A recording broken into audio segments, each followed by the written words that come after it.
Jumpa lagi di channel Kerot Susu. Novel Dr. Genius Fang Qiu. Bab 471. Diskusi panas dari dokter pengobatan Tiongkok muda masih berlangsung online. Pagi-pagi pada hari Senin, ada juga keributan di forum Wulin. Tentu saja, itu bukan karena dokter pengobatan China muda, tetapi karena surat tantangan. Surat tantangan yang mengejutkan semua orang di forum. Pria misterius, apakah kamu berani melawan aku?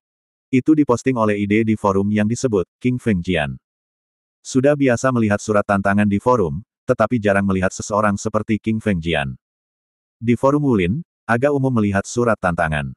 Ketika sesuatu terjadi di Wulin, mungkin ada seseorang yang mengeluarkan surat itu. Karena itu, ketika pria misterius itu mengakui bahwa ia memiliki buku harta karun yang dapat mendeteksi surga dan bendahara bumi, orang-orang di Wulin tahu bahwa surat tantangan akan segera keluar. Karena itu, semua orang tidak terkejut ketika mereka melihat surat tantangan. Mereka dikejutkan oleh pria yang mengeluarkan surat tantangan. Nama asli King Feng Jian adalah Li Chengtian. Dia peringkat No. 571 dalam daftar pemimpin bela diri. Dia adalah marsial superior kelas 8 dengan satu meridian terbuka, bagus dalam menggunakan pedang. Menurut catatan daftar pemimpin bela diri, ia memegang pedang tajam yang diturunkan dari zaman kuno, dan kung fu-nya juga terkait dengan pedang. Ilmu pedang itu disebut King Feng. Li Chengtian menyapu dunia seni bela diri dengan pedang King Feng dan mengalahkan banyak orang yang lebih kuat darinya. Banyak tuan mengatakan bahwa pedang itu secepat angin dingin dan tidak akan berhenti sampai ada pertumpahan darah. Dengan kata lain, teknik pedang ini tidak hanya kuat, itu juga harus menyebabkan pertumpahan darah begitu bilah meninggalkan sarungnya. Karena itu, setelah mengalahkan sekelompok master, Li Chengtian terus mencari seseorang untuk ditantang. Akibatnya, tidak ada yang mau bertarung dengannya. Dalam keputusasaan, Li Chengtian hanya bisa kembali ke hutan tersembunyi dan mengisolasi dirinya dari dunia luar untuk bercocok tanam. Baca lebih banyak bab tentang novel ringan.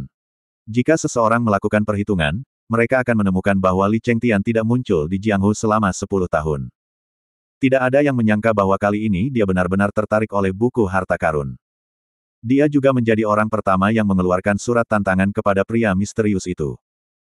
Dia mengatakan dalam surat tantangan, pertempuran antara Anda dan saya didasarkan pada buku harta karun yang dapat mendeteksi surga dan bumi treasures, tetapi hanya jika Anda benar-benar memilikinya. Kalimat sederhana seperti itu menyebabkan kegemparan di seluruh forum Wulin. Sudah beberapa hari, dan akhirnya, seorang master keluar. King Feng Jian Li Chengtian adalah tokoh terkenal di generasi terakhir. Saya mendengar bahwa dia berhasil menembus kelas 8 pada usia 40, tetapi sekarang dia berusia lebih dari 50 tahun. Dan dia masih merupakan master berperingkat tertinggi dan terkuat di antara semua atasan bela diri kelas 8 dengan satu meridian terbuka. Apalagi, No. 570 adalah marsial superior 8 kelas dengan 2 meridian terbuka. Aku tidak menyangka kalau itu benar-benar membuat Li Chengtian marah. Meskipun Li Chengtian sangat kuat, orang misterius itu tidak lemah. Benar. Memang benar bahwa kekuatan pria misterius itu hanya mencapai kelas 5. Namun, karena dia dapat mengalahkan master kelas 8 dengan satu meridian terbuka, menghancurkan seluruh keluarga Ling, itu berarti kekuatannya setidaknya mencapai tingkat kelas 8 dengan satu meridian terbuka, yang luar biasa. John Du memiliki kekuatan kelas 8 dengan satu meridian terbuka. Li Chengtian adalah master super nyata dari kelas 8 dengan satu meridian terbuka. Jika dua orang ini benar-benar bertarung, siapa yang bisa menang? Kamu terlalu naif. Menurut pendapat saya, tujuan utama dari surat tantangan ini bukanlah untuk bertempur dengan lelaki misterius itu sama sekali, tetapi untuk memastikan apakah lelaki misterius itu memiliki buku harta karun atau tidak. Yah, itu masuk akal. Ya, meskipun pria misterius itu mengakuinya secara langsung, tidak ada bukti. Kali ini Li Chengtian meminta untuk menantang John Du. Selama John Du menerima tantangan, itu berarti dia benar-benar memiliki buku harta karun. Selain itu akan benar-benar diperhitungkan jika keduanya akhirnya saling berhadapan. Masuk akal. Surat tantangan sudah dikirim. Sekarang, kita hanya bisa menunggu untuk melihat bagaimana pria misterius itu akan merespons ini, sehingga kita dapat menilai apakah dia memiliki buku harta atau tidak. Di kantor detektif. Sial, begitu banyak balasan. Setelah menghabiskan beberapa hari untuk menenangkan diri, He Gaoming akhirnya login di forum online Wulin. Akibatnya, ia langsung menerima pengingat komentar yang luar biasa. Ketika dia mengklik komentar dan membacanya satu persatu, dia menemukan bahwa hanya ada beberapa komentar yang tidak berarti. Dia Gaoming mengklik tombol yang berarti bahwa dia telah membaca semua komentar, dan kemudian dia keluar dari halaman pusat pribadi dan pergi ke beranda forum. Begitu dia memasuki halaman, dia melihat surat tantangan. He Gaoming terkejut saat dia melihatnya. Li Chengtian, Master Super Kelas 8 dengan satu meridian terbuka, adalah sosok yang tak terkalahkan di antara orang-orang di levelnya. Tanpa ragu-ragu, He Gaoming segera memanggil Fang Qiyu. Bip bip. Halo. Setelah 3 dering, Fang Qiyu memasukkan telepon. He Gaoming berteriak dan berkata dengan tergesa-gesa, "Tuan, seseorang datang kepadamu." Apa? Fang Qiyu, yang sedang mengepak barang-barangnya dan bersiap-siap pergi ke Bozu untuk berpartisipasi dalam rekaman pertunjukan, terpana. He Gaoming berkata, "Seseorang mengirimi Anda surat tantangan di forum Ulin." Fang Qiyu menjawab dan bertanya, "Oh, siapa ini? Bagaimana kekuatannya? Apa yang dia katakan dalam surat tantangan?" He Gaoming berkata, "Itu King Feng Jian. Nama aslinya adalah Li Chengtian." Fang Qiyu berbisik, "Li Chengtian." He Gaoming bertanya retoris, "Tidak mungkin. Kamu bahkan tidak kenal Li Chengtian." Fang Qiyu menjawab, "Saya belum pernah mendengarnya." "Apa? Tunggu, aku akan mengirimkan informasinya nanti." He Gaoming cemberut, dan kemudian melanjutkan, dia mengatakan dalam surat itu bahwa dia akan bertarung denganmu hanya jika kau benar-benar memiliki buku harta karun yang dapat mendeteksi treasure surga dan bumi. Fang Qiyu tidak ragu sama sekali dan langsung menjawab, "Oke.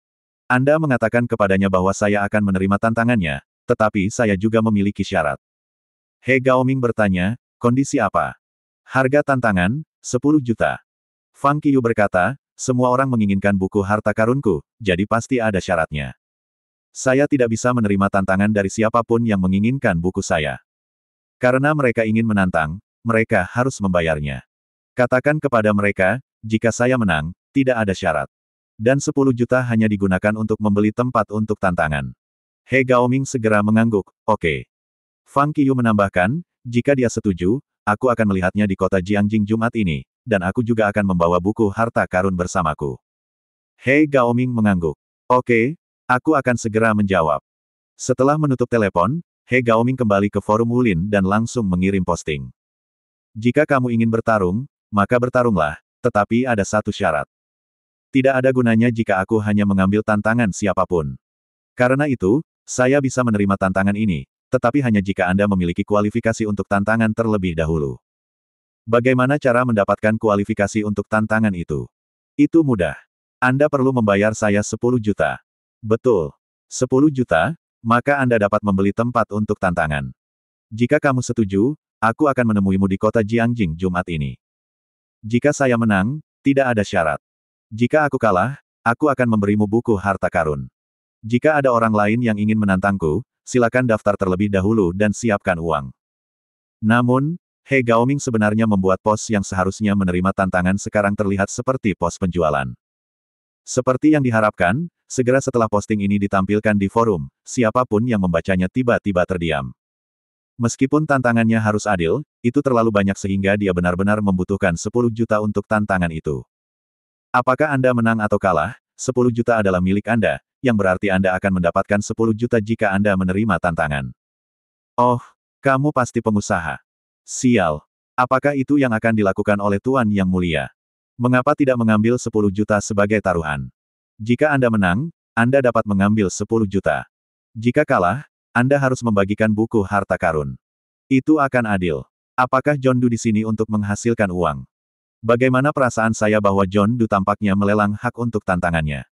Untuk sesaat, semua orang mulai mengejek karena sepertinya John Doe tidak akan menderita kerugian dalam tantangan ini, bahkan jika dia kalah. John Doe adalah orang yang memiliki buku harta karun dan dia bisa menghafal seluruh buku. Bahkan jika dia tidak bisa melakukannya, dia juga bisa mendapatkan selusin atau 20 naskah. Jika dia kalah, dia bisa memberikan satu salinan saja. Jika dia kalah lagi, dia bisa memberi yang lain. Tidak ada ruginya. Sebaliknya, jika penantang menang, itu akan baik-baik saja. Dia hanya perlu membayar 10 juta untuk buku harta karun. Jika dia kalah, 10 juta akan sia-sia, yang membuat semua orang agak terdiam. Secara umum, orang-orang di Wulin tidak peduli dengan uang. Pria misterius itu hanya seperti orang gila. Tidak hanya dia menjual bumi harta, tetapi sekarang dia bahkan menjual hak untuk menantang. Apakah dia benar-benar sangat membutuhkan uang? Tentu saja, ketika orang-orang mengejek tindakan John Doe, semua orang juga menantikan tanggapan Li Chengtian. Bagaimanapun, dia adalah orang yang mengambil inisiatif untuk menantang.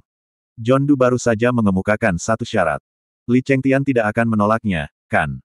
Jelas, Li Chengtian juga memperhatikan berita di forum Ulin. Tidak lama setelah He Gaoming mengirim pos baru Li Chengtian muncul. Pertempuran di Jiangjing hari Jumat ini. Berikan saya nomor rekening bank Anda. Saya akan membeli tempat tantangan pertama. Begitu posting ini muncul, semua orang di forum semakin bersemangat. Sial, Li Chengtian kaya raya. Dia telah hidup dalam pengasingan selama 10 tahun. Dan sekarang dia menjadi orang kaya. Jangan lupa, dia adalah master kelas 8 dengan satu meridian terbuka. Sangat mudah baginya untuk menghasilkan uang. Tanpa ragu, dia hanya membuat kesepakatan. Dia memang master. Dia benar-benar mengambilnya. Sekarang akan ada pertunjukan yang bagus. Sekarang, mari kita bahas siapa yang akan memenangkan pertempuran ini. He Gaoming juga melihat pos Li Chengtian.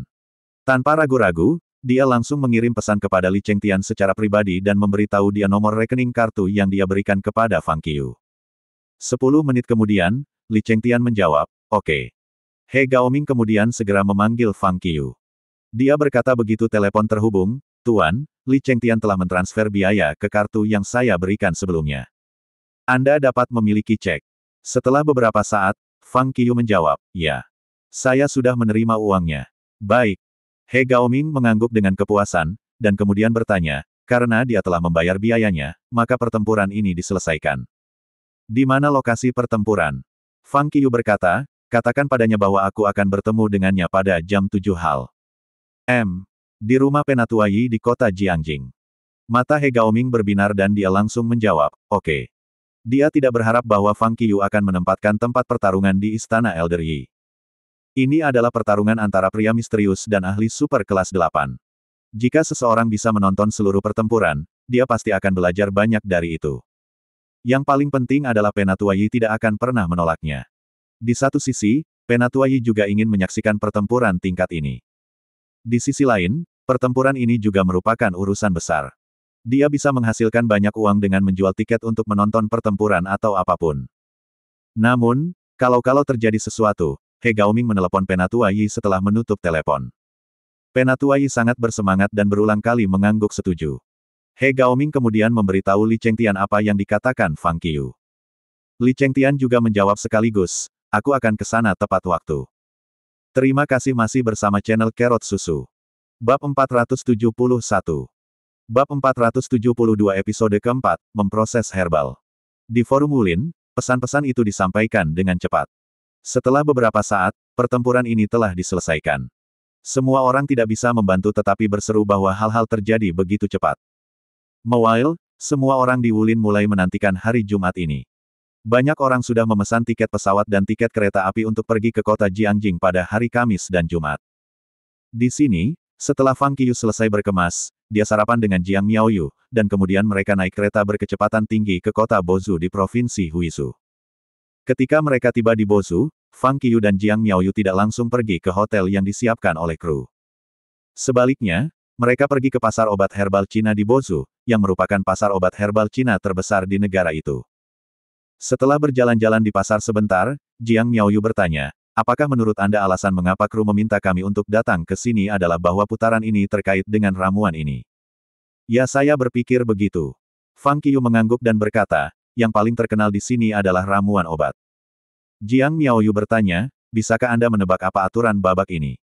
Fang Qiu berkata, "Tidak ada banyak kompetisi yang terkait dengan ramuan obat Cina kecuali untuk membagi, meramu, dan memproses."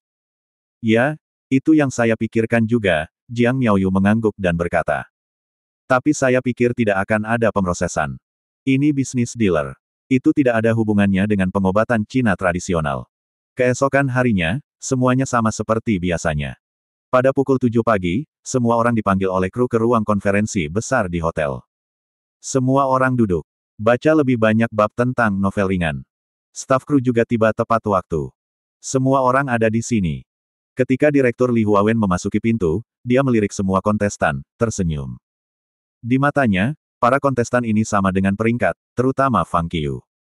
Belum lagi Direktur Li Huawen, bahkan mata kru lainnya akan menyala ketika mereka melihat Fang Qiu. Fang Qiu tidak terbiasa dengan itu. Tetapi tidak ada yang bisa dia lakukan untuk itu. Lagi pula, dia memang memiliki potensi untuk syuting variety show. Ketika Direktur Li Huawen berjalan ke kursi tuan rumah, ia langsung berkata, ini bukan pertama kalinya kami berkumpul bersama, jadi saya akan langsung mengejar. Izinkan saya mengumumkan apa yang perlu kita lakukan di episode keempat. Setelah mendengar itu, semua orang menantikannya. Li Huawen kemudian melanjutkan, kami akan menguji kemampuan Anda untuk memproses dan mengidentifikasi herbal di episode keempat. Ketika mereka mendengar itu, semua peserta tercengang. Jiang Miaoyu, yang duduk di sebelah Fang Qiyu, tiba-tiba membelalakan matanya dan menatap Fang Qiyu dengan heran. Dia tidak berharap bahwa Fang Qiyu benar. Meskipun ia benar dalam mengolah herbal dan tidak menyebutkan untuk mengidentifikasi herbal, itu juga cukup mengesankan.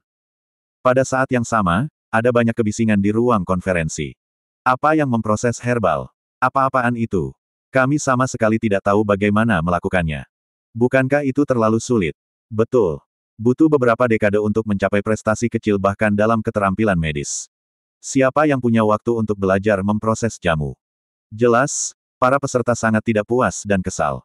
Pada saat ini, salah satu kontestan berdiri dan berkata, Direktur, saya tidak menyangkal bahwa ramuan Cina memang bagian yang sangat penting dari pengobatan Tiongkok.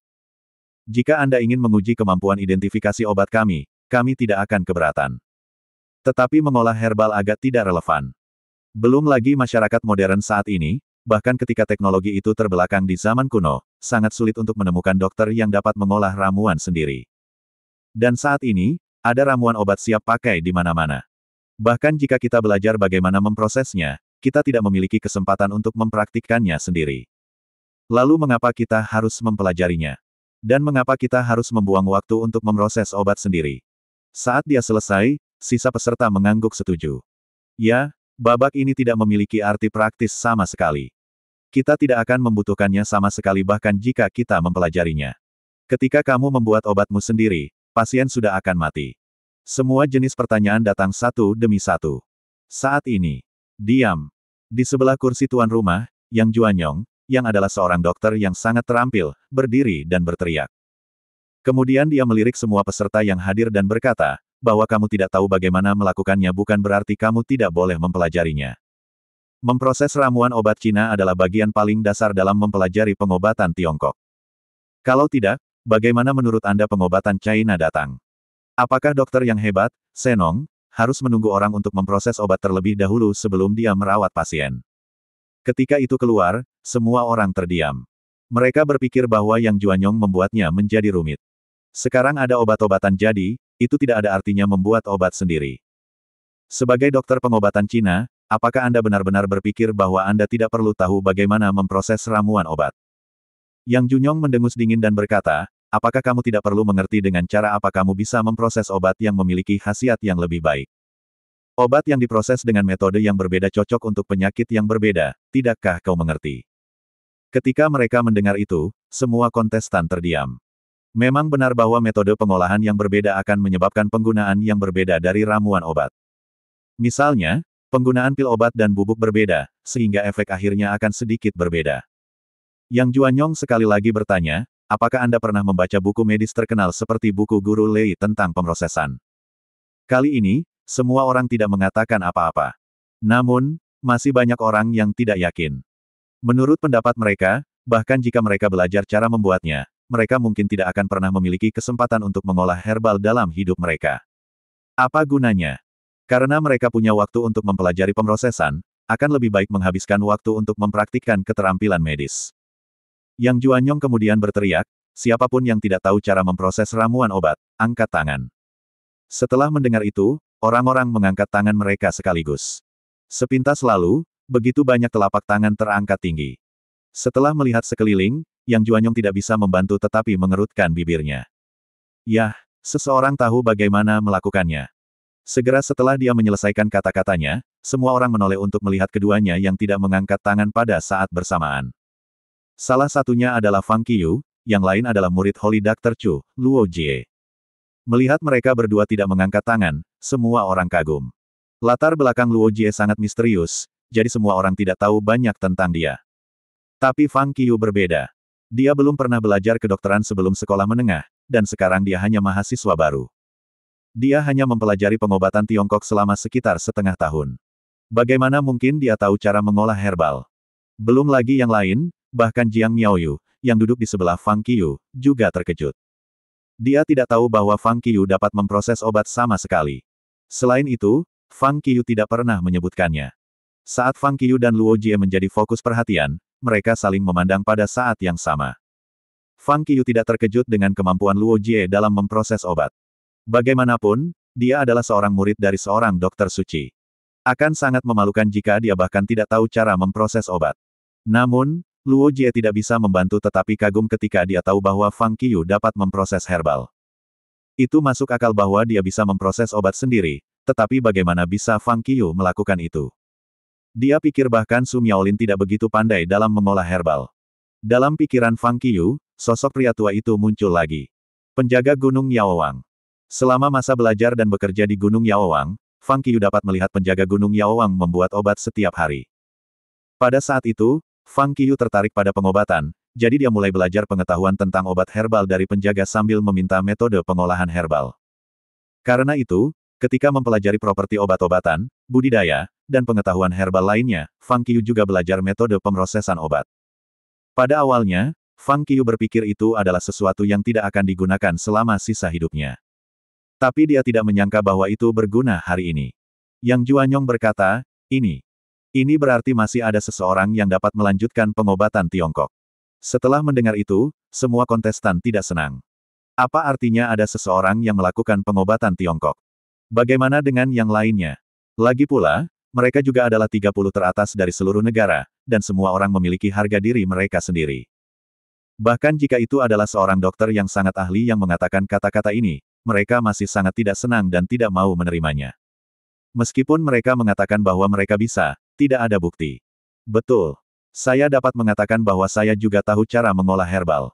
Apakah kamu percaya padaku bahkan jika aku mengatakannya padamu? Siapa yang tahu apakah mereka bisa melakukannya atau tidak? Semua orang tahu cara pamer. Karena kamu sangat mampu, tunjukkan padaku apa yang kamu punya. Semua orang mulai mengejek mereka. Pada saat ini, Jiang Miaoyu berkata tiba-tiba saat dia berdiri. Saya percaya Fang Qiyu bisa melakukannya. Sangat baik. Yang Juanyong mengangguk sambil tersenyum, menandakan Jiang Miaoyu untuk duduk. Lalu dia bertanya, ada orang lain? Tidak seorang pun di ruangan itu mengangkat tangannya. Tidak ada yang percaya kecuali Jiang Miaoyu. Bahkan keturunan dari 4 keluarga bangsawan tidak percaya. Sebelum kompetisi, mereka telah melakukan penelitian tentang Fang Qiyu secara menyeluruh. Menilai dari pengalaman dan latar belakang pendidikan Fang Qiyu, itu benar-benar mustahil baginya untuk belajar bagaimana mengolah herbal. Karena itu, mereka tidak mau mempercayainya. Yang Juanyong menggelengkan kepalanya dan mendesah, aduh. Anda tidak tahu bagaimana melakukannya, dan Anda bahkan menolak untuk percaya bahwa orang lain bisa melakukannya.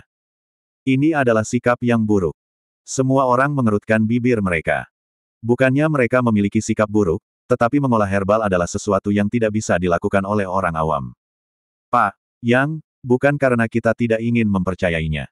Itu karena tidak ada yang mau belajar pengolahan obat sama sekali. Tidak ada yang bisa berpikir untuk mempelajarinya. Sekarang bahkan di perguruan tinggi, tidak ada kursus mengajar bagaimana memproses obat. Bagaimana kita bisa mempercayai Fang Qiyu? Tidak apa-apa jika Anda ingin kami percaya. Kita akan tahu jika dia menunjukkannya kepada kita. Ya, tunjukkan padaku apa yang kamu punya. Jika itu benar, apa salahnya menunjukkannya? Sejenak, ruang konferensi menjadi berisik. Diam. Pada saat ini, Li Huawen tiba-tiba berkata kepada semua orang, jika Fang Qiyu dan Luo Jie benar-benar dapat memproses ramuan obat, apalagi yang harus Anda katakan? Jika mereka benar-benar bisa, kami tidak bisa mengatakan apa-apa. Ya, selama mereka bisa, kita akan benar-benar mematuhi aturan. Aku takut seseorang akan memalsukannya dan berpura-pura menjadi tuan. Ketahui semuanya dan dapatkan kita semua dalam kesulitan. Jelas, tidak ada dari mereka yang bodoh. Meskipun mereka tidak tahu bagaimana memprosesnya, itu adalah kompetisi. Selama itu adalah kompetisi, akan ada peluang untuk mendapatkan promosi. Mereka tidak akan mengambil risiko kesempatan mereka untuk memenangkan persaingan untuk kemarahan di hati mereka. Direktur Li Huawen mengangguk dan berkata, baiklah. Saya akan mengumumkan keputusan akhir nanti. Ketika dia mengatakan ini, dia sebenarnya sangat senang. Baru pada awalnya, ada konflik. Ini hanyalah drama yang menarik perhatian. Bahkan, Sutradara bahkan merasa bahwa jika Fang Qiu benar-benar tidak tahu bagaimana melakukannya pada akhirnya, drama akan lebih sengit. Tapi dia juga berharap Fang Qiu benar-benar bisa melakukannya, karena hanya dengan cara ini Fang Qiu, kontestan es dalam pertunjukan mereka, terus mendapatkan lebih banyak popularitas untuk pertunjukan itu.